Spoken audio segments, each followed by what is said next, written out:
জানাবেন পরিস্থিতি নিয়ন্ত্রণে আনতে কি পদক্ষেপ নেওয়া হচ্ছে আর কেন এই হামের প্রকোপ নিয়ন্ত্রণে আসছে না সিলেটে?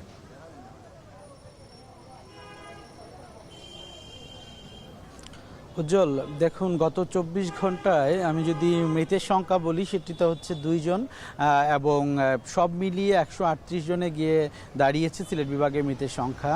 এবং আরও উদ্বেগের ঘটনা হচ্ছে যে গত ২৪ ঘন্টায় অর্থাৎ নতুন যে রোগী ভর্তি হয়েছে সেটির সংখ্যা নিয়ে সেটি কিন্তু দিন দিন কিন্তু এটি বেড়েই চলছে। গত ২৪ ঘন্টায় আমরা দেখতে পাচ্ছি যে আরও ১১৫ জনের কিন্তু হামের উপসর্গ নিয়ে তারা নতুনভাবে ভর্তি হয়েছেন এবং এই মুহূর্তে সিলেটের বিভিন্ন জেলা উপজেলা সরকারি এবং বেসরকারি হাসপাতাল মিলে ৩২১ জন রোগী কিন্তু হাসপাতালে চিকিৎসা নিচ্ছেন হাম এবং হামের উপসর্গ নিয়ে। এবং আমি যেটি দেখতে পাচ্ছি এই যে সিলেট শহীদ শামসুদ্দিন আহমদ হাসপাতাল যেখানে আমরা দাঁড়িয়ে কথা বলছি, সেই শহীদ শামসুদ্দিন আহমদ হাসপাতালে কিন্তু ১০০টি বেড রয়েছে, যার বিপরীতে আজকে কিন্তু প্রায় ১.৫ গুণ বেশি রুগী আছে, অর্থাৎ ১৫০-এর বেশি রুগী কিন্তু এই মুহূর্তে চিকিৎসা নিচ্ছেন, যার মধ্যে শুধুমাত্র শিশুই নয়, এখানে প্রাপ্তবয়স্করাও কিন্তু এখানে চিকিৎসা সেবা নিচ্ছেন। এবং আজকে থেকে এবং ২০২৬-এর আজকের তারিখ পর্যন্ত কিন্তু ৯৮৮ জনের দেহে হাম শনাক্ত হয়েছে নিশ্চিতভাবে। যদিও স্বাস্থ্য অধিদপ্তরের যে তথ্য রয়েছে সেটি অনুযায়ী কিন্তু বলা যায় যে ৪,০০০-এরও বেশি মানুষ কিন্তু এই হামের বিভিন্ন উপসর্গ নিয়ে তারা ভর্তি হয়েছেন এবং চিকিৎসা নিয়েছেন।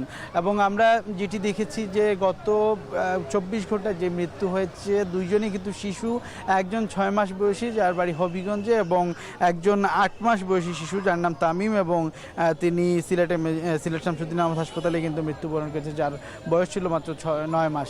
তো একে একে কিন্তু আমরা দেখতে পাচ্ছি যে যত সময় গড়াচ্ছে সেই হামের ভয়াল যে ছোবল সেটি কিন্তু আরও বিষাক্ত হচ্ছে এবং মানুষ আক্রান্ত হচ্ছেন। এবং কিছুক্ষণ আগেও আমরা যখন এখানে আসি দেখি যে একটি অ্যাম্বুলেন্সে করে প্রত্যন্ত অঞ্চল থেকে রুগীরা আসছিলেন এবং তারা জায়গা না পেয়ে তারা কিন্তু অন্যান্য হাসপাতালে যেতে বাধ্য হচ্ছেন, বিশেষ করে বেসরকারি হাসপাতালে যেতে তারা কিন্তু বাধ্য হচ্ছেন। এবং আমরা যেমনটি দেখেছি যে আসলে এই যে আইসিইউ বেড সংখ্যা, আইসিইউ প্রথম শুরুতে কিন্তু মাত্র 5টি আইসিইউ দিয়ে শুরু করা হয় এবং এটি ধীরে ধীরে উন্নতি করতে করতে কিন্তু 34টি আইসিইউ বেড এবং পিআইসিইউ সহ কিন্তু মোট 34টি বেড এখানে করা হয়েছে এবং সেই 34টি বেডও কিন্তু স্থান পাওয়া যাচ্ছে না। এবং আমরা কিছুদিন আগেও দেখেছি আইসিইউ না পেয়েও কিন্তু এখানকার রোগীদের মৃত্যু হয়েছে।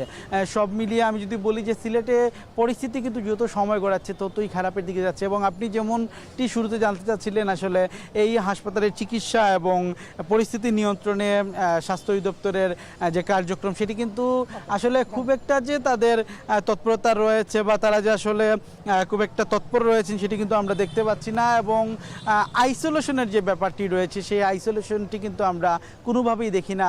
আসলে এই রোগটি ছোঁয়াচে রোগ এবং এই ছোঁয়াচে রোগের জন্য যত ধরনের আসলে আইসোলেশনের প্রয়োজন সেটি কিন্তু একেবারেই নাই বললেই চলে। তো উজ্জ্বল, এই ছিল আমার কাছে সিলেট শহীদ শামসুদ্দিন আহমদ হাসপাতাল থেকে হামের সর্বশেষ পরিস্থিতি। সন্দীপন শুভ জানাচ্ছিলেন বিস্তারিত।